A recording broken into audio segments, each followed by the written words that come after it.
Yeah.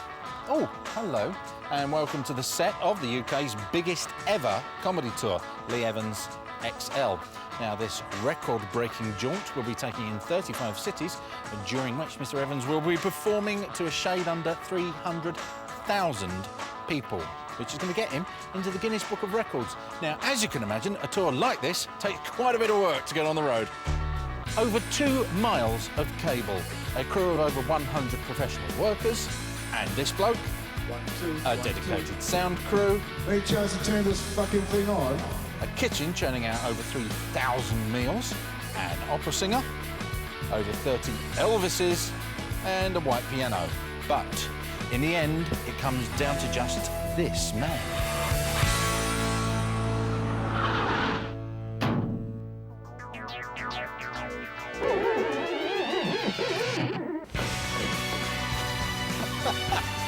Right, Phil? Hey, man. All right, Lee. How's it going? Good, thank you. Very good. That's quite an intro there. Where did the idea for that come from then? I don't know, really. I thought, what I wanted to do, I had an original chat with the promoter who was promoting the tour, and I wanted to swing in from the back over there on the line. And then they went, insurance, insurance. So I thought, how could I utilise these screens back here? So I thought I could film it first and then shoot it on here. So we got a little studio, and then they put me on this track. Yeah. And the guy just kind of wheeled us into a piece of glass, and they filmed it, and that's how it came out. Yeah, so we had good fun. That's a genuine risk to yourself.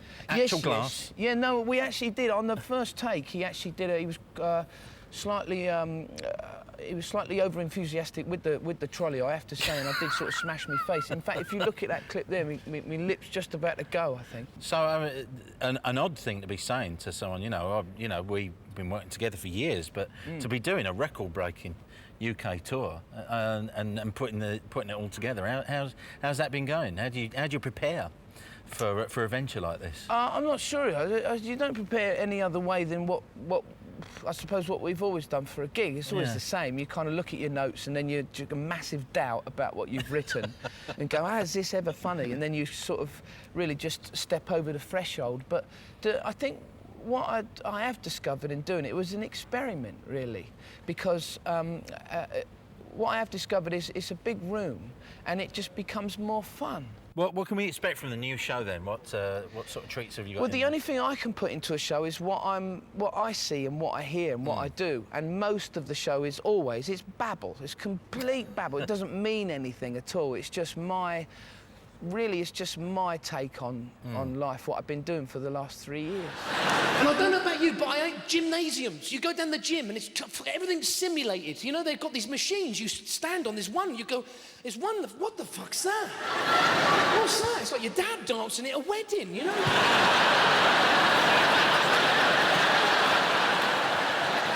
No, they're all like there's the Stairmaster. That's your mum dancing with him, you know.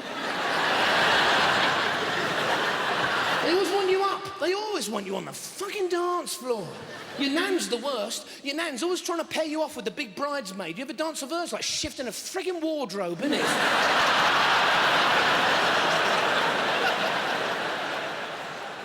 And your nan, after a few bevies, fuck the skirt's up. You know, it's like, ooh!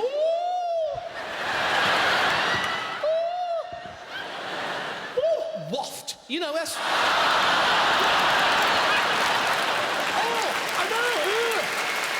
I've been told that this tour is now going to get you actually into the Guinness Book of Records. Is it?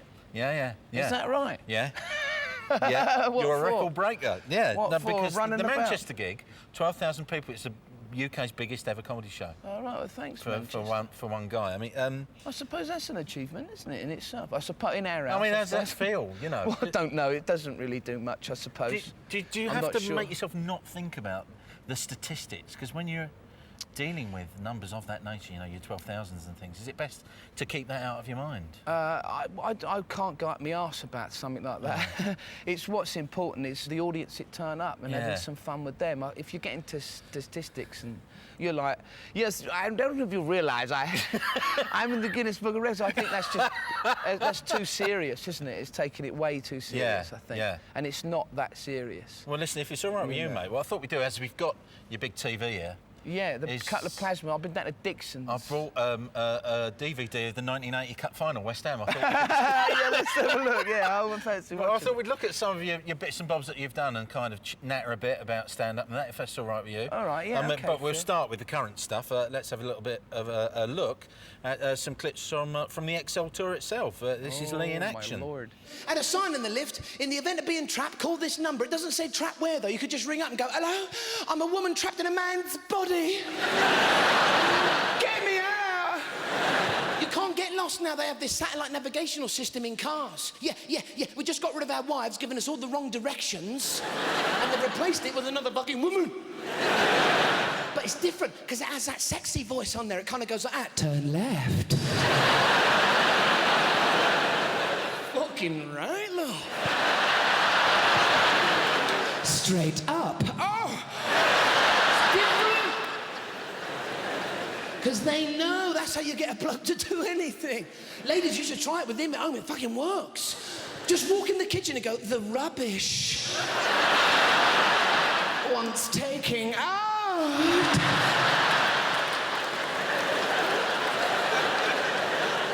You know? The garage wants cleaning. Oh, fucking do it now. I love restaurants. It's like, and that's the thing they always boast about now, isn't it? Restaurants, proper homemade cooking. We do proper, I don't want homemade cooking. That's why I'm here, because I don't like the shit home. I do. So that was last night here in Cardiff. Yeah, that's right. Yeah. What's it like watching it? Can you watch yourself? No, I don't like watching myself. But, no. 'cause my mate filmed me at a wedding once, and I went, oh, no, run it on. Look at the state of me. I think, you know. How much of room is there? You know, with a set that prepared that you work. Have you had ideas on stage? Have you had a thought come to you on stage and let it out the traps? Yeah, or? I mean, that's what after set is. It's you go on stage with an idea, and then hopefully it builds and builds and builds. You know there's something there, but you don't quite know what it is. And then really you rely on the audiences to give you that feedback to see if it works. You know, I've had, obviously, you know what it's like when things don't work. It's a nightmare. I used to give a joke that in your head you thought that'll work, and you do it and it doesn't. Oh, mate, I'd give it 3 gigs. I'd always give it 3 gigs. I always give it 3, and then I'd kick its teeth in the dressing room. I always do, and I will give it 3 tries. 3's the most I'll ever give anything, and then I'll go and, you know, strangle it. But it's really annoying, especially when you think something's really funny. Yeah. You know, and you think, God, I'm losing my mind here. This is not right, you know. Do you have a pre-show ritual of any sort? Do you? I just fill me pants. I mean, it's just nervous. You still get nervous, yeah? Oh, mate, yeah. And I'm sure everyone does. I'm sure they do. I mean, you know, when you look at other comics or performers and you go, they're having such a great time, and they look so relaxed. And I've talked to other performers, you know, big names, and they've sort of said, no, I never get nervous before a show. And I'm like, how does that happen? I just sit quite quietly, really, and just sort of shake. One of the staples of the stand-up's career, ladies and gentlemen, is the one-liner. The man here is a master. Let's look at some of his work. But I'm so nervous. I'm sort of standing back there, and as I walk up the stairs, some guy goes, break a leg. So I do. Fucking is. What does that mean? Do you know what? Just before I start, I'm actually ambidextrous. I can actually write fuck all with both hands. I bought a water purifier and I shit in it and said, sort that lot out. I feel sorry for horses, you know, because they wear them shoes and they can't take them off at the end of the day if they aren't like us. They kind of get in and go, oh, my feet, oh, some fuckers nailed them on! I actually lost my dog this week, and I don't know, I put an advert in the paper. Here, boy! I got the Superloos in the high street. Fantastic. You put your money in. I went in, I pulled my pants down. I'm sat there, I started taking fucking photographs. I'm like, hold on. I ran the shopping channel, and they said, how can I help you? I said, no, I'm just looking, thanks. They've got these style programs, like, have you seen this one? Can't cook, won't cook. Don't fucking cook, then. I've got personalised number plates on my car now. I had to change my name to CMV456, but I'm fucking... It's like phones. You ever called the wrong number? They're always in, aren't they? Been staying in hotels, right, on tour, like AA recommended. What's that? A mechanic's gone in and went, that's all right. We have a goldfish, never sleeps. You go, sleep! You go, I can't! fucking eyelids! I went on a trolley dash as well, fucking brilliant. No, you've got 1 minute, right, to go in a supermarket, get everything you can in the trolley, and it's yours, get to keep it, you know, so, fuck it, I had the till. I had somebody come up to me in Edinburgh today and they went, excuse me?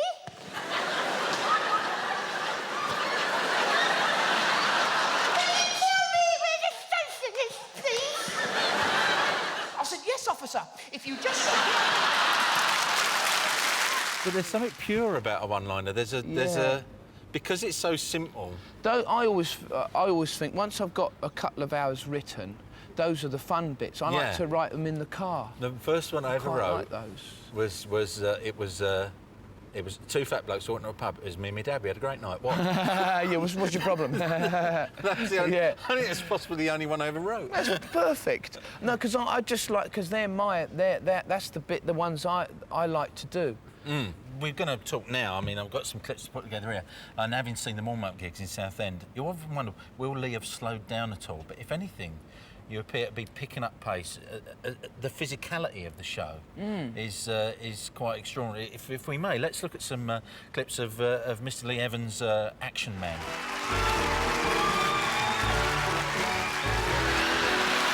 You ready?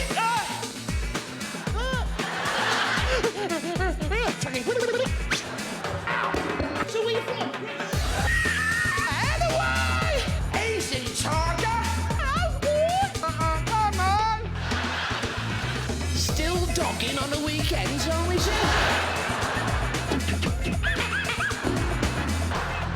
Just the one ticket. Everything all right? Go back, I missed that one. Everything all right? No, it's not. It's still getting on my fucking nerves. Could we try this again, please? Yeah. What did you say? I'd like to see all the road, thank you very much.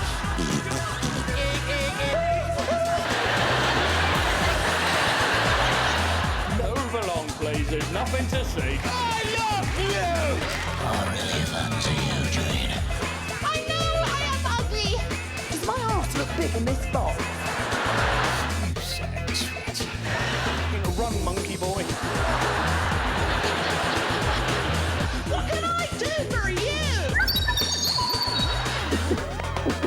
There was one here earlier.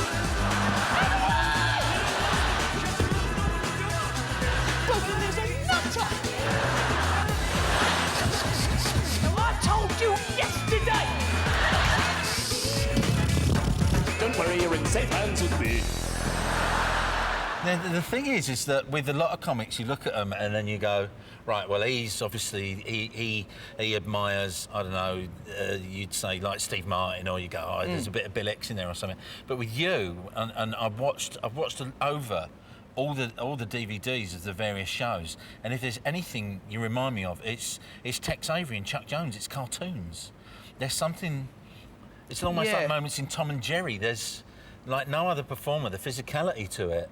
It's the way I've always worked and I've always been very visual minded, and I think what it is I just spent a lot of time on my own as a kid. Yeah? Yeah, watching cartoons and stuff like that. I spend a lot of time on my own and just have a sort of quite a vivid imagination and stuff like that, you know. And I think maybe it's coming out now, maybe.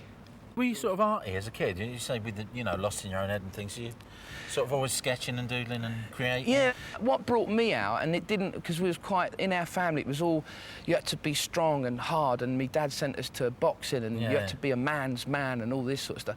What brought me out was when I went to art college. I went to art because I kept drawing all that, and I thought I'll apply to art college. So I queued up in September, the enrolling time. Got into art college. Told me dad I was in art college, and he was like, "You gay," and so I was in, and then they taught us to just say or do whatever you like. It was brilliant.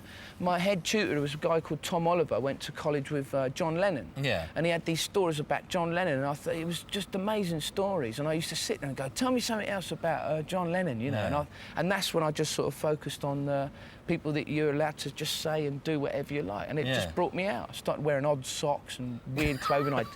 mad hair, and it was like that punk era, you know? Yeah, We used to yeah. get a lot of bands come down to the college and play, and Yeah. I used to go on Ban the Bomb marches and all that sort of stuff. Yeah, I used to do that and all. Yeah, it was mad, and I didn't even know why I was there. They were going, "Ban the bomb," and I went, "Yeah, what bomb? what bomb? Well, the big one, don't you know?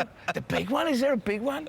You know, it was all that. I was sort of, and then that brought us out. I think. That Yeah. Sort of made us just. I was allowed to sort of think a bit freaky. Yeah. At the end of a show, what sort of mental state you're in? How do you wind down, I suppose? Hopefully, when you walk off, you go. I mean, I've never liked what I've done anyway. Just walk off and think, "Oh God, that could be so much better," you know. Yeah. But you just don't. You sort of spend that time with people and then leave. And I know how real that is. I don't sort of sit in the dressing room with a cognac and No. smoking jacket. Do you know what I mean? Tell me more about the bit I did with the. It's not right, you know. Do you do a bit of a meet and greet with the Normans afterwards? Do you? No, I don't. No. No. No, I'll go out the stage door and have a chat and stuff. Yeah, whoever's turned up. Yeah, it was all right, Lee. Well, you know, the public always tell you what's right and wrong. Yeah. And we use a club around the corner here, the Glee Club. Yeah. To try out stuff. Right, yeah. They let me come down, and here in Birmingham, we go up to Birmingham and then we come down to Wales. Yeah. And they'll tell you if you get up and you say something really crap, they'd be honest with you. And it's all right if you're not up your arse so much, you can take that on the chin and go, yeah, he's right, I better rewrite that. Yeah. He's a bit dodgy. Yeah. You know, get real. Innit? You know, get real with it. Yeah, he's right, yeah. So. Hey, join us back after the break, where we will have a little bit more of this. Some of this. Oh, yeah, okay, right, okay. And how about a little bit of this and all? Get off the fucking car now! Welcome back. We're here in Cardiff for the recording of Lee's new tour, Lee Evans XL. Why Cardiff for the live DVD? I wanted to exercise a few demons that have been in my family for many years. Really? Yeah, and something that was like my grandfather and my dad and all that was. Were they local to Cardiff? No, my dad was born in Rhyl in North Wales, and my granddad was born down in Pontypridd down here. Yeah, yeah. That's where we got some family, and I just wanted to exercise a few demons, all that stuff at Christmas time when they used to gather around the radio and go, "Hear that? That music, man! That's proper music." That was like Radio 4. You know, so I just wanted to exercise a few of those things, and also it's good for my family and their soul as well to remember where you're from and what you're all about and all that. So We've been walking around, we've been everywhere. We've been down the bay, that was great. They've got fucking fountains down there now. Fucking hell. Years ago, you were lucky if you got stabbed down there. Fucking hell, you turn up, I got stabbed. Fucking hell, you're lucky, man, I got no limbs. Because you did the Scotland live video I on did DVD, that as a sort of thank you because I won the Perrier up there, and they were really kind, and I just wanted. It's minuscule really, but you just kind of go up there and go, thanks very much, you know, just for helping us out with the Perrier and all that. So we shot it in Edinburgh, just to thank them for that, really. Because people have pets, you know, people have budgies. People have budgies in a cage. How fucking stupid animals they are. They are, because they have that mirror, you know? You know what that's for? Company. That's what it's for. Are they that stupid that they sit in the cage all day and go, hello? My name's Derek. This is my cage. I guarantee you know when you're in a restaurant, as soon as you put food in your mouth, somebody will ask you a question. You go like that, they go, what are you doing Saturday? You go, do you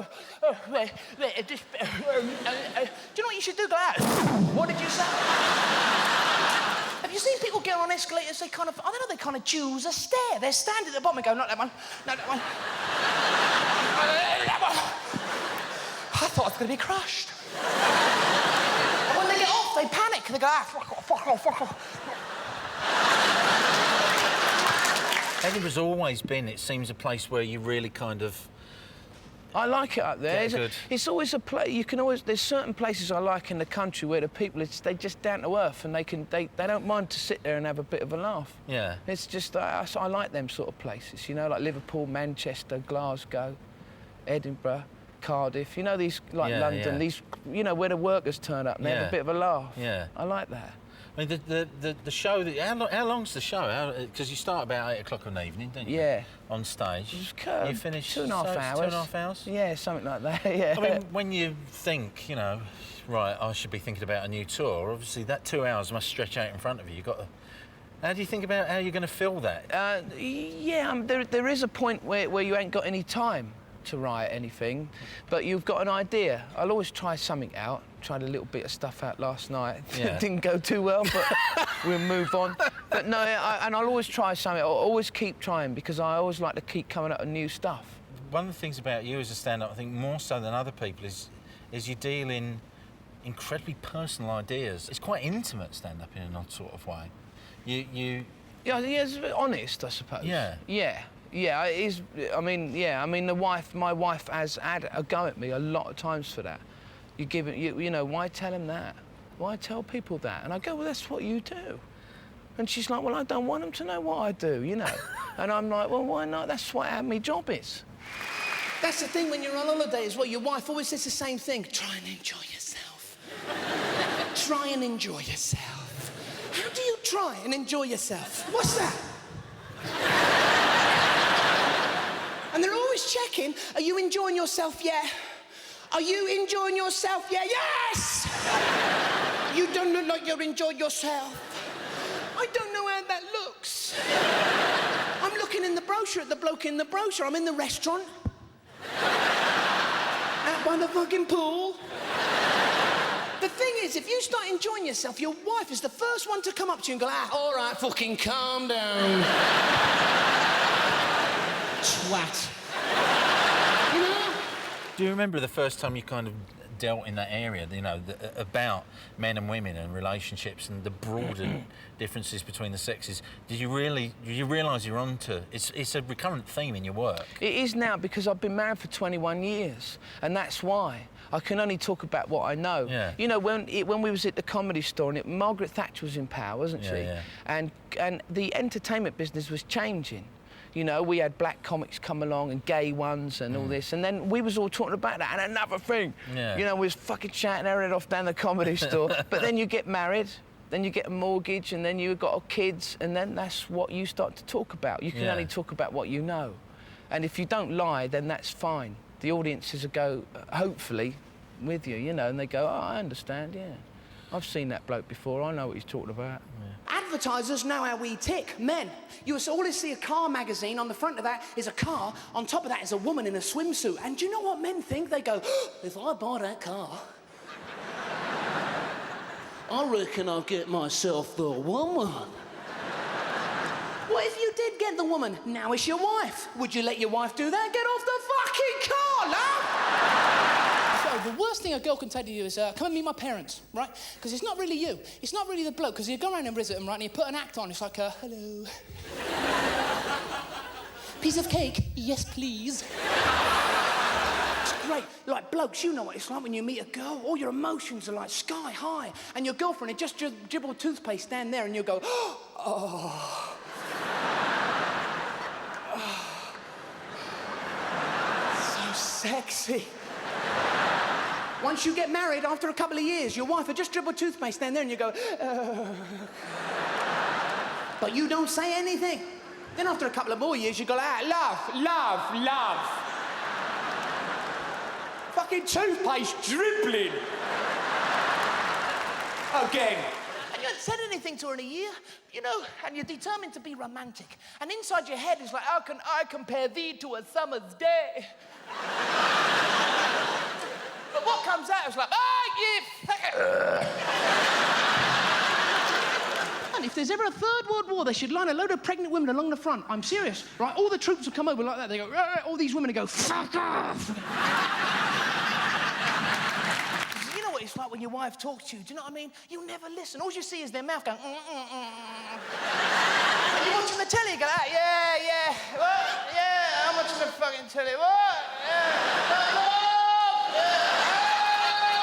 My wife, this is the best one. My wife wants to start a conversation with me after I've left the room. I'll be halfway up the stairs and she'll go, stop.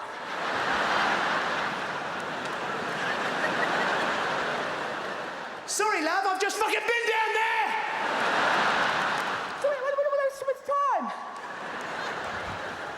go all the way down the stairs. You'll get in the room, you get face to face, and she'll go, you never listen, do you? It doesn't matter how long you've been married or if you love somebody, if you're living with somebody right now, if you have to walk in the bathroom after they've taken a dump, all that love goes out the window. I swear, you walk in the bathroom, it's like backdraft. It's like...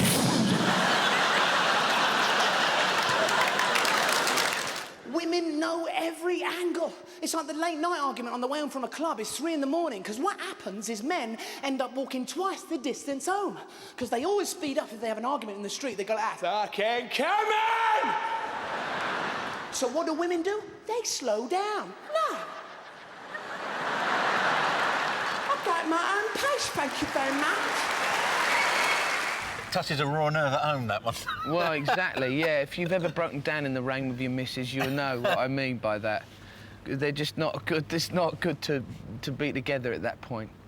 We've done it in the pouring rain, me and H, you know. And it's only thinking about it when we get home afterwards, I think, oh, it's quite funny, really. You know? Yeah, but... I mean, you know, most comedy comes out of all that sort of misery, I suppose. Yeah. A great routine, and again, something that the laughter that it generates is one of recognition. Let's watch the clip. Particularly, I very much enjoyed the bit about bump starting the car. Oh, yeah. Let's look at that. Oh, my Lord. But I think the worst one of all, and I swear this, is bump starting the car with your wife when you've broken down. Because I know women can push. Because I've fucking seen you with pushchairs and trolleys and stuff like that. So when we've broken down and we asked you, why do you go to the back of the car and go like that? I can't. My shoes are like pain. I forgot my shoes on. All right, then you steer off, fucking push. You know, and you go to the back of the car and you push. You go like that. You go, fucking, what the fuck, what the... You still got the fucking handbrake on!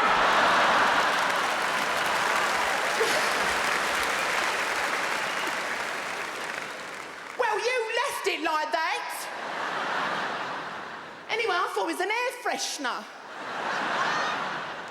No, because when I take it off, the smell of burning goes away.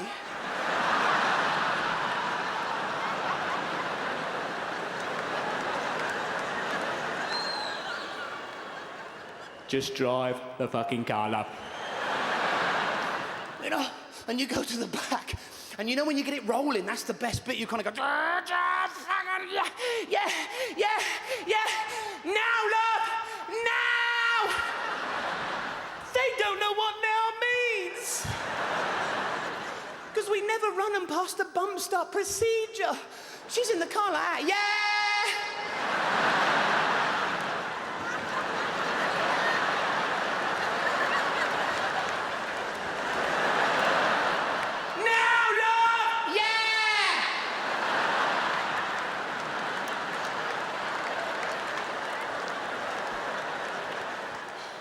There's like this much hill left, you know?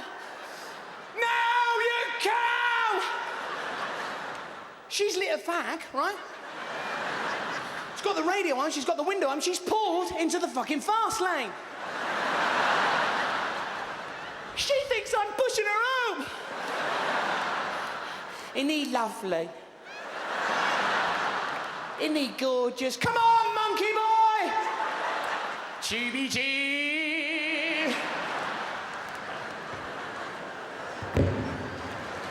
You know... I mean, that is just one of... That seems so born of a particular incident. You know. Well, it is. I mean, I talk about it in the act so much that I argue with the missus and all that, and we do actually get on really well. But you know, that's surely a good relationship. Yeah. It has to have the back and forth. It can't. Yeah, just and be... she can half take a punch.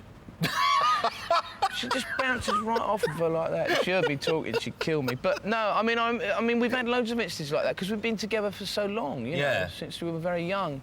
There was one instance when I was on my way on to a gig. I was doing a gig in the early days. I was only 18. Yeah. And I asked her if she wanted to come with us, and we had this old Allegro, and was driving up the M1, and it suddenly caught fire in this huge blaze, and I had instruments in the back, I had a guitar, an electric piano, and a speaker, and all that. And it was just, and all we ended up doing, the car's on fire, all my gear's in it, and we're rowing over the roof. It was your fault, you left the oil cap off, and I said, well, I didn't change the oil, you drove it, you know, there's all this over the room, the car's in flames. And some bloke turns up in a van, opens the bonnet and blows it out with his mate. He just blew it out. It's blazing, like this, the bonnet's on fire.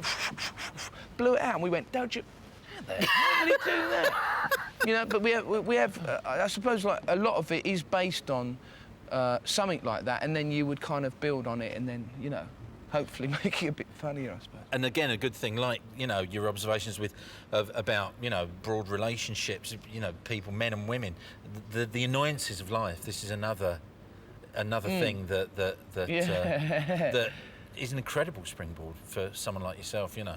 Yeah, I mean, it's... you get an idea. Like a couple of weeks ago, I just sat in my lounge, and I had to make a call. I was on and I was pressing the buttons like this, and I was held in a queue and stuff like this, and I had to press a couple of digits and stuff. And I'm thinking, and I was just thinking about the old, you know, the old dial phones. Yeah, do you remember the old dial phones? Remember those? Took ages to dial a number. So whose bright idea was it to put the emergency services at the fucking end? You know, you'd run to a call box in a blind panic, and you'd go, 9. 9.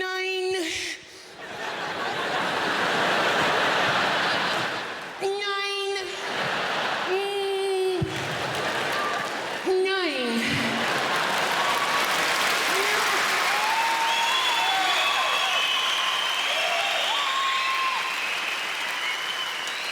Hello?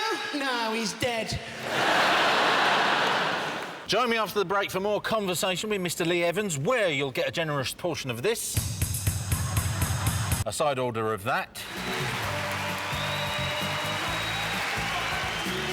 and how about a little bit of this as well? Got a 3-second memory. Bats are all over the place with their times. They really are. They're blind and they only come out at night. What's the difference? What do you mean?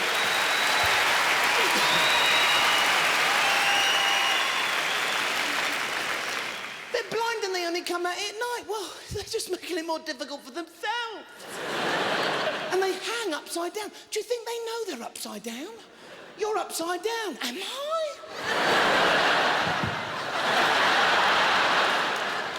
I wonder why I'd shit all down here.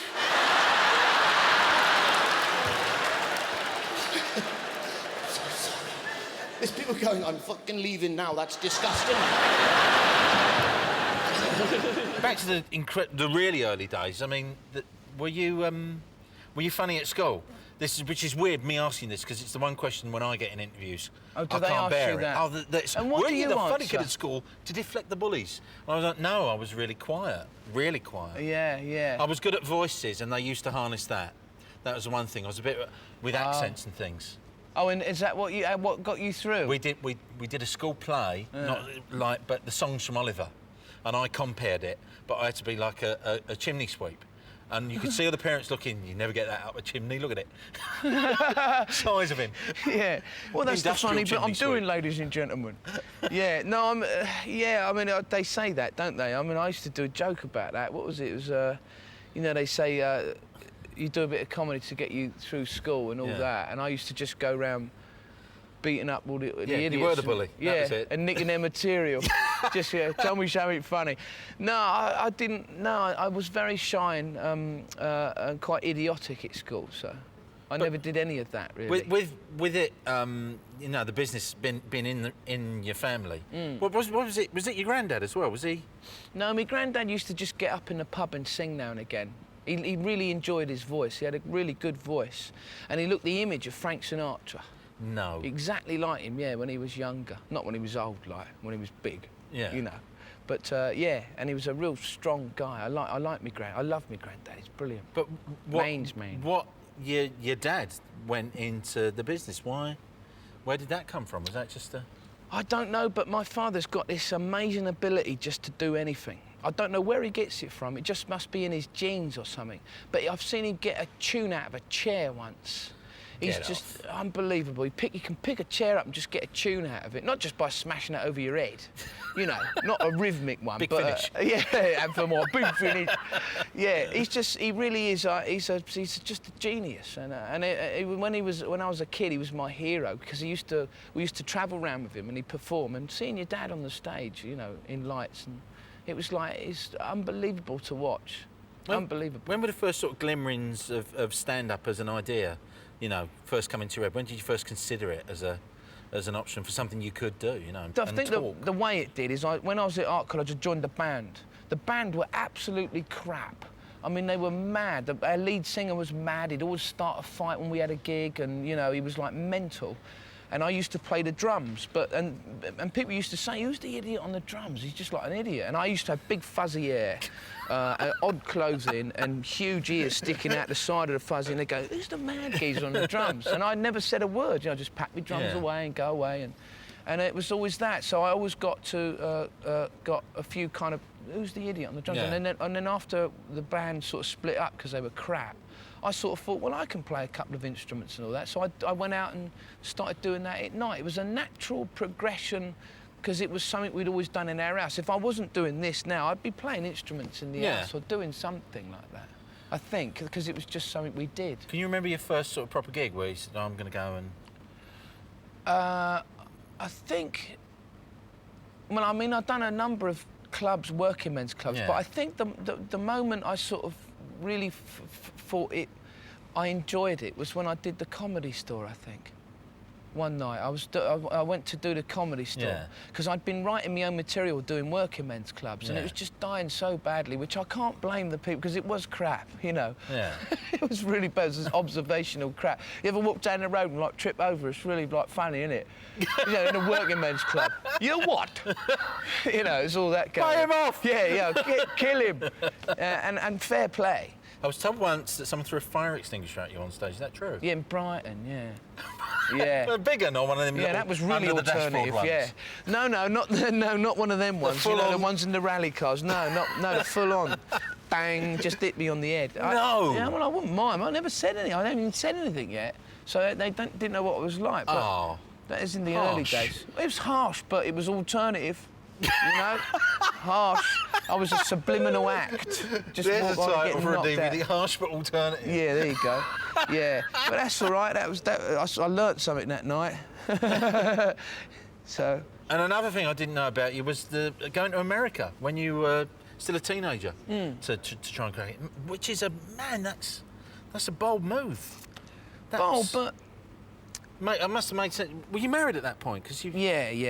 Yeah, I was well married then. Yeah? Yeah, I mean, Darling, I'm going to the States. How did that go over? I don't know, really. I mean, we at that point, me and Neville quite raw. I'd been married a couple of years, and I just thought, well, why not? I've got nothing to lose. We're just living in a flat in Southend. Yeah. And then I thought I might as well go and have a go. I can play a couple of instruments and do a bit of comedy. And it was Star Search, and you won it. Well, I was playing a comedy club. Yeah. And this bloke come down with bouffant silver hair. It was Los Angeles, obviously, and he went, well, there's a talent show, and I think you'd be good on it. And I went, yeah, all right, I'll do it. I've got nothing to lose. And what happened was that it come in really handy because I ran out of money, and he was willing to put us up in a hotel for 3 nights to do the show. Right. And then he took us down there in a you know, with a load of other performers and comedians and stuff like that from America. And all these performers, they were all dead determined. I'm going to make a career, man. This is going to be my career. I'm a stand-up comedian, you know. And I was in the dressing room just before I went on. It was brilliant. And this American stand-up, there's a big mirror in the dressing room. There was 5 stand-up comedians, Americans, and myself, and then there were some singers and stuff like International Star Search it was, and it's a very famous show over there. And I didn't know. I was probably the best. I was very naive, and there was a big mirror in this big guy said he's looking in the mirror and he's going, "You're great." He's just about to be introduced. He went, "You're great. You're gonna kick ass tonight, okay? You, yeah, you." And he's looking in the mirror, and I'm sort of sat there going, "Fuck, what have I got involved in?" And then they went, and so and introduced him, died on his arse, he did. And he came back to the mirror and he went, "Okay, so you're not so good." And then he just sat down. At least he had a word with himself. Yeah, a bit of therapy, you know. And but I won $5,000. I won $5,000, and it was like brilliant because we came home and I said to me missus, you know, maybe I can make a go at this. Yeah. I still got the cheque that they gave us. At home, it's unbelievable. This cheque, you know. Yeah. And then they give us this cheque, this small one, and then they give us a big one. There's a big, you know, one of them big ones. And I'm sort of on stage with the bloke going, "How do I cash this?" And he's gone, "What?" I said, "How do I get this under the, you know?" And he's like, "No, you don't use this." And I'm like, "I know that."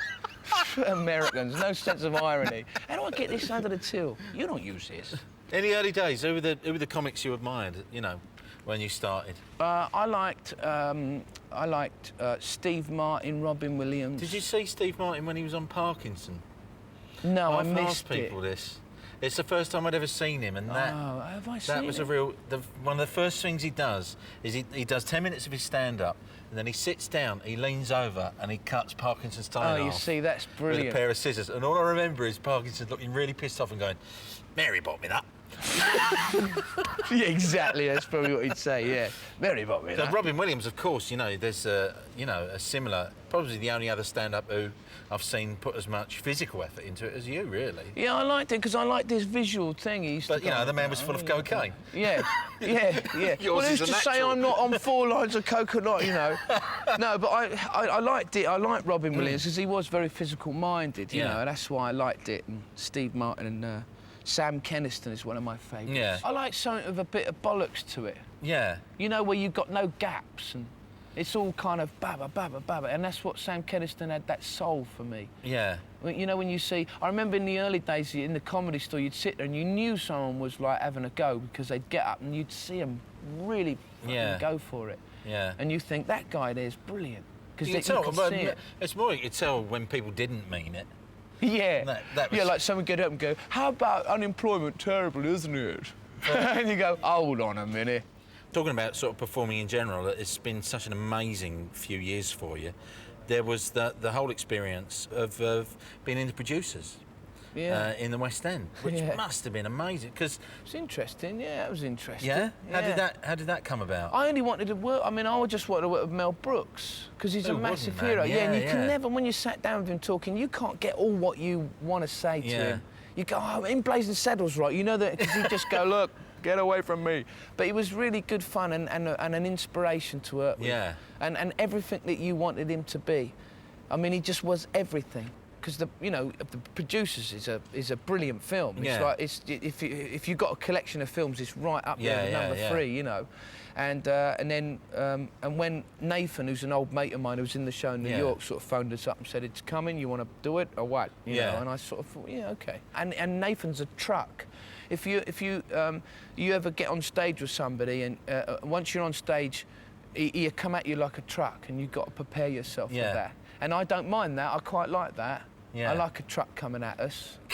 I do. It's brilliant because he's got a force, you know, on stage. He's amazing.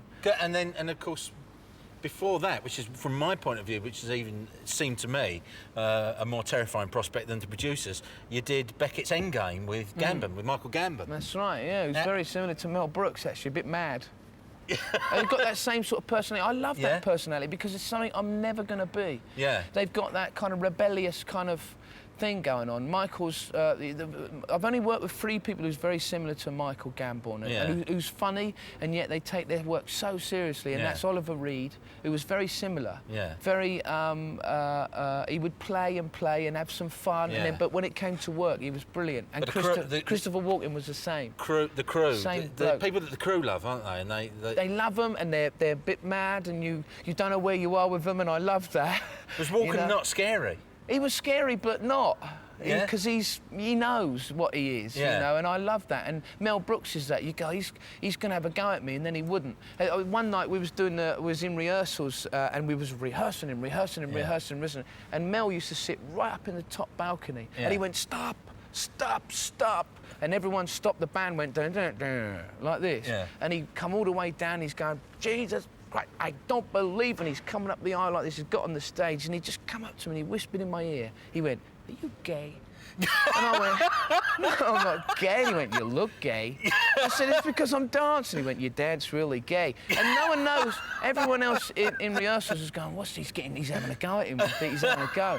And he's going, you sure you're not gay? And I thought that was to do, because he stopped everything. Yeah. You got musicians and, you know, all these people, and Nathan standing there going, what's the problem? I love people that are slightly off the wall and mad. You've managed to do incredibly well out of all the British stand-ups, the modern generation. In fact, now I think of it, out of all the stand-ups, really only yourself and Billy Connolly appear to have gone to Hollywood with, you know, great success. You know, come out with good work as well, you know. Yeah, I don't know how that happened.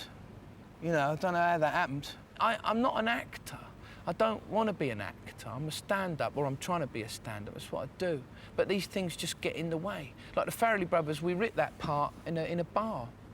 The part that they was in the film. In Something About Mary. It was just having a laugh in a bar, and the Farrellys are so mad that they go, yeah, I'll tell you, when we get some crutches, and you go, yeah, OK, well, so I'll do this. And then they gave me the crutches for a couple of days to practice with, and then we sort of basically wrote it like that. There must have been a temptation to buy into the whole Hollywood thing, though. Surely you could have... I can't, because I've got my family here. I wouldn't do that. I couldn't leave them and... Well, no, you could have... And you could never live moved there. over there. No? No. How could you do that? That'd be a nightmare. They've got a pier, Santa Monica. It's like Southend. Yeah, they've got no trains. You've got to walk up it. How many times do you walk up the pier in Southend? You do it once for relatives. You do it once, yeah. Here's the pier. I'm not doing that again. Yeah. Yeah. Once and you get the train back. You get the train back. Yeah, and that's yeah. it. I'm not doing that again. They've been quite wildly different films as well. I mean, working with Luc Besson on The Fifth Element. Yeah, well, why not work with him? Huge budget, you know, science fiction thing. Yeah, why not? I mean, and he phoned us up personally. He sort of said, look, I'm in London. I need this just a little bit. Yeah. It's not too big. Just would you? And I said, yeah. Yeah, what? With you? Yeah. You're joking. And it was interesting. I want to learn. You did that, Leon. I did. I'll have some of that. Leon, I know exactly. Yeah. And just out of that, you know, Leon, what a film, Amazing, yeah. I know. Again, it must be quite sort of gratifying to be able to meet people who you sort of admired when you were younger. I know you worked with Ray Winston, who's sort of one of these great British character actors we've grown up Ray with. Winston, yeah. You worked with him on The Martins, didn't you? And Kathy as well. Kathy, another amazing actor. Someone who I love very much. Yeah, really nice people and good to work with, and very supportive. Yeah. I mean, Ray as well he likes. If you're working with Ray, he likes to get things real. Yeah. You know, and if I had a little bit of a fight scene with him, and he likes to. Yeah. And this was the this was the whole thing. Kath said to me the day before, you know, we got Ray coming in tomorrow, and I went, yeah, so what? And she went, nah, he likes to go for it, if you know what I mean, you know. And then the director Tony's known Ray for a long time, and he said, no, when Ray goes for it, because it's in the script, I can see it in the script. It's got a fight scene. Yeah. And I went, what do you mean he goes for it? He said, Ray likes to go for it, you know. I mean, he goes for it. So all night I'm thinking, Ray Winston's a big fella, you know. He's going to knock the crap out of me. And then all that morning I'm shitting myself and getting worried, and they're saying Ray's on his way in. And he's probably back at the hotel getting all zooped up for it, because he likes to train up. And I'm thinking, he's going to kill me, this bloke. And he was like the nicest bloke you'd ever worked for. But he does like to go for it. Yeah. You know? And we had this fight scene where he's shaking me like this. He's going, how dare you come down to where I work and all this sort of stuff. And I'm doing this, and then he throws me to the floor. And as I hit the floor, I thought, he's really angry. Or he's acting. One of the two. So I just had some dirt in my hand here, and I just threw it like that. Yeah. And he went, ah! Oh, God, he is angry. But a brilliant bloke to work with, he really is. And he's so professional, you know. Amazing stuff. Hey, we're going to be back with Mr. Lee Evans talking about his tour and showing you some exclusive footage right after the break. Stick around. And welcome back. We're here on the glitzy and glamorous stage in Cardiff, where tonight Lee Evans will be performing. How many thousand you got in this one tonight? 5,000 tonight. Oh, that'll do you. Yeah. This is one of the intimate venues, 5,000. Yeah, but it's nice, actually. It's quite intimate this way, believe it or not. No, it really is. It is, because a lot of the venues we're playing are quite sort of long. Yeah. It's difficult to get to the back, really, but if you just, that's what you have to do, reach the back, basically. Yeah. I feel sorry for the front row, you're just blowing their heads off, really. But yeah, no, this is quite an intimate venue. It was quite nice last night. Yeah. So it'd be all right. But such a huge part of stand-up is that interaction with the crowd. I mean, in this arena setting, I would have to say, I mean, back when we were kids, you know, heckling was sort of part of the form because everyone was on the lash and, you know, you're in clubs and things. Yeah. But with these arenas, does this mean hecklers would have to have such huge brass bollocks to want to shout anything in front of 8,000 people? Well, yeah, one would hope so, because over the years I've had a lot of that. Because I mean, I have to be honest, you know, I'm not brilliant, and if they do shout out, I collapse completely. I'm so bad with it. I mean, I'll go with it, you know. Yeah. But where I do feel at home is on the stage. I'm not much cop off, so I do quite like it. If somebody shouts out, I'll go with whatever they're sort of. Yeah. You know. Yeah. I don't care if some bloke's going through a turmoil in his marriage or whatever. You don't understand women. We had some guy the other night doing that. Yeah, oh, bloody women and all that. And I'm like, all right, I'll go with you then. You sound all right.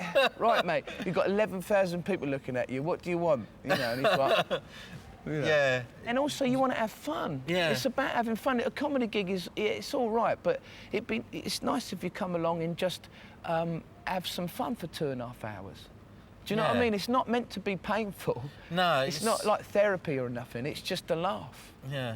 It's like cricket. Cricket, I don't get the scoring system in cricket. It's the only game in the world where you hit that solid ball into the crowd, you score more points. I'm serious. You take out a few rows of the crowd, 6 points. And the bloke hitting the ball, he's wearing an helmet, he's all padded up, and he's hitting it towards people wearing a vest and fucking shorts. You know, it's like... He just knocked me teeth out. But fuck it, he scored a 6. Listen, one of the things as well was that there's when I saw you in Southend was the song you did at the end. And You've Never Let the Music Go, which I've liked. And that mandolin, did you have it made, or was it? I've never seen a mandolin like that before. It's like a guitar, isn't it? It's a lovely instrument, man. I got it in Ireland. Yeah, I mean, music always seems to have been there, and I know it sometimes gets on people's nerves. I don't think it does. I do it for me, mate. I do it for me, and I based it on Goldfish Mickey. That's what the song's about. I remember once I spent 24 hours with no sleep because I had to have this music in and a script in and stuff like that. And I remember seeing Mickey just going around our bowl at home, and he looked so happy because everything's new all the time. He gets fed now, you know. And I thought, look at that. That's what you need is just a 3-second memory. Got a 3-second memory. I live for now and not what is arisen to be. I don't explain that to the audience. I just sing about it, really. I just think it must be brilliant. Everything's new all the time. It's just like, you know, you've got a new wife every 3 seconds. You've got, like, you know, I mean, everything is new. I never get the feeling there's anything that I'm missing. I'm way too busy living my life. Life is such a strife. And the interesting thing is I'm given to understand, and I did mention it in my introduction, what's this I hear about 30 Elvises? Yeah. I wanted to. I just wanted to get, because there's such large venues, and Elvis is so closely related to, associated with arenas and stuff like that. So I thought, well, I'll go out on, instead of Elvis is leaving the building, Lee is leaving the building. So I wrote this piece of music and then got loads of Elvises to come on. And so I thought, well, why not?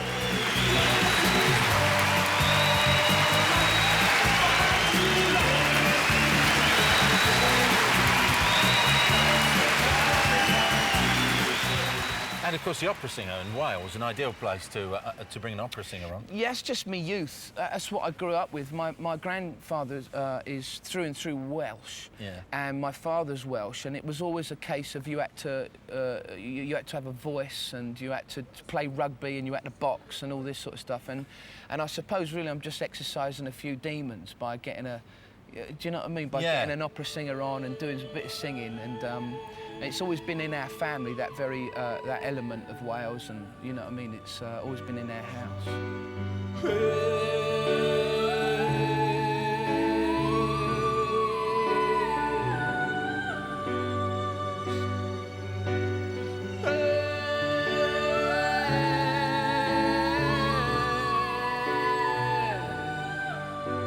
But to the discipline of, you know, songwriting as well, on top of everything else, is it like quite refreshing to know you've got the discipline of verses and choruses and music?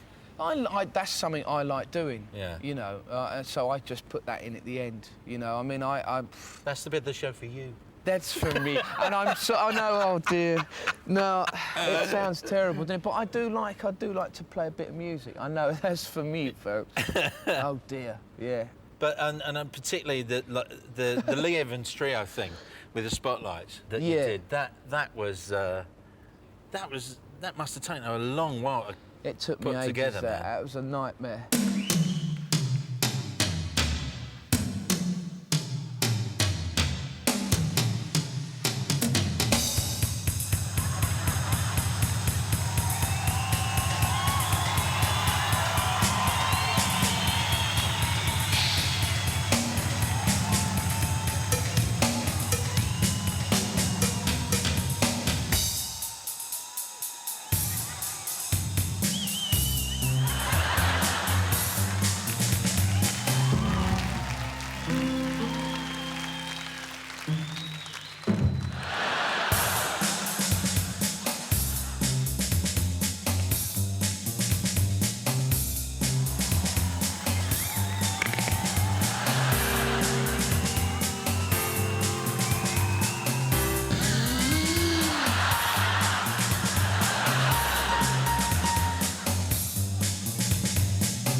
The rehearsals for that alone. It was doing the music was the worst. Yeah? Yeah, because I was writing the music, I was putting them in, then you have to... because once music's written, it's difficult to kind of take it away. Can you read the dots? No, I can't read the dots. My daughter does. Yeah. My wife reads music because she used to play the flute. Yeah. And I sometimes go to her with stuff if I have to give it to an orchestra or something. But took ages to work out at home. I went to a second-hand shop in Southend. Yeah. And I said, I need an office chair. You know them ones up the London Road, they do the second-hand furniture and all that? Yeah. There's one bloke, I want an office chair. And he went, there's an office chair there. And I went, no, you've got to take the back off of it. And he went, well, it's an office chair, isn't it? And he went, I said, yeah, I want an office chair, but it's different. And then I started rolling up and down his shop in it. Because it's all on an office chair. What you want, Sally, is a stool on wheels. What and you didn't want? say. Yeah, exactly, yeah. Yeah. What you want, Sally? Yeah, so I just bought a second-hand chair and just worked it out at home.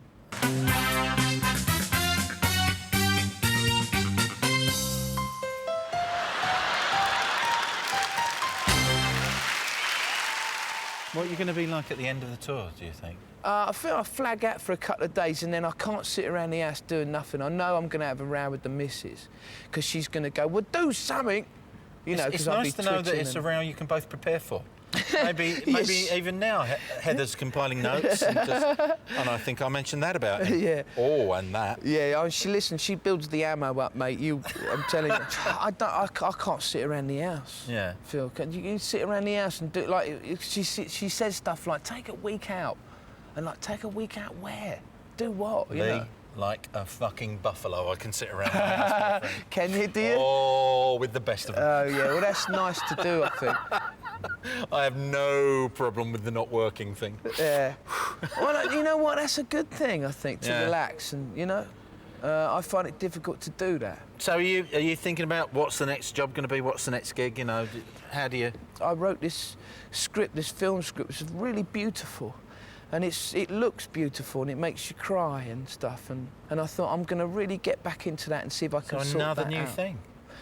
It's just something I Would you really direct? like Would you direct? Would you like to direct something? I'm not sure if I'm good enough, but the script is beautiful. It needs somebody who's a you know, can see that what I can see and get it, you know, Yeah. beautiful moods and emotions and stuff. It's like a romantic comedy, so Yeah. I'd love to get that on the go.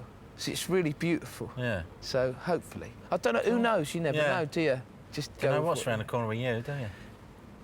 Just no, no. So I'd like to have a go at that. you Listen, know. good luck with the rest of the tour. Thank you, sir. And thanks for taking so much time to chat with us Thank today. you It's very been much. really cool. Thank you. Enjoy Thanks. it, man. All right. Cheers. Yeah, look cheers. after yourself. Thanks. I shall leave you youngsters with a few clips of classic Lee Evans. Enjoy. Ladies and gentlemen, it's star time. It's like spiders. You ever seen one of them run across your lounge? They're incredible. They're wearing like balaclavas. They got rope here and they go like, go, go, go, go, go, go, go. As soon as you spot it, they go, oh, stay still.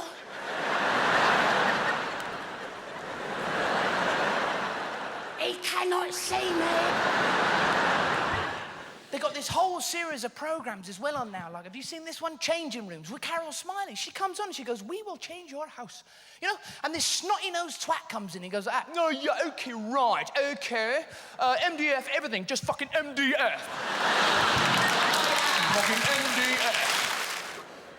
Kids, it takes every bit of fucking hard work you've got to bring them up. You bring them home, they're kids, and you sleep upstairs with these baby monitors and you listen to their every breath like... That's when they fuck with you, because they stop breathing, they go...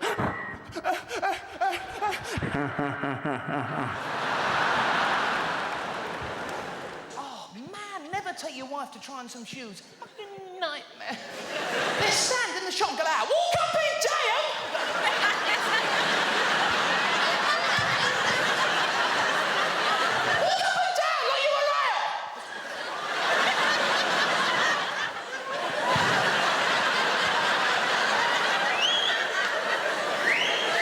You're trying on skis, they go out, walk up in jail! You ever broke down and been towed by somebody? Fuck, they don't like you overtaking, do they? You come out on the outside like a water skier like that. Oh! Sorry if I'm a bit nervous. I bought a relaxation tape the other day and sound of the ocean waves. There was nothing on it. So I took it back to the shop, right? And the bloke said, "Well, the tide's out, isn't it?" You ever do that thing where you walk in a room and you forget why the fuck you walked in there? And then you asked yourself, why did I walk in this room? Why are you asking you? You don't fucking know. Getting lost is the worst thing in the world, especially if you're with your wife. That's the nightmare.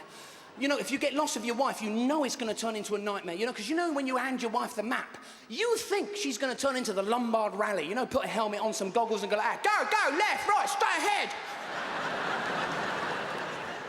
But they don't. You hand your wife the map in the car and she go out, where are we now?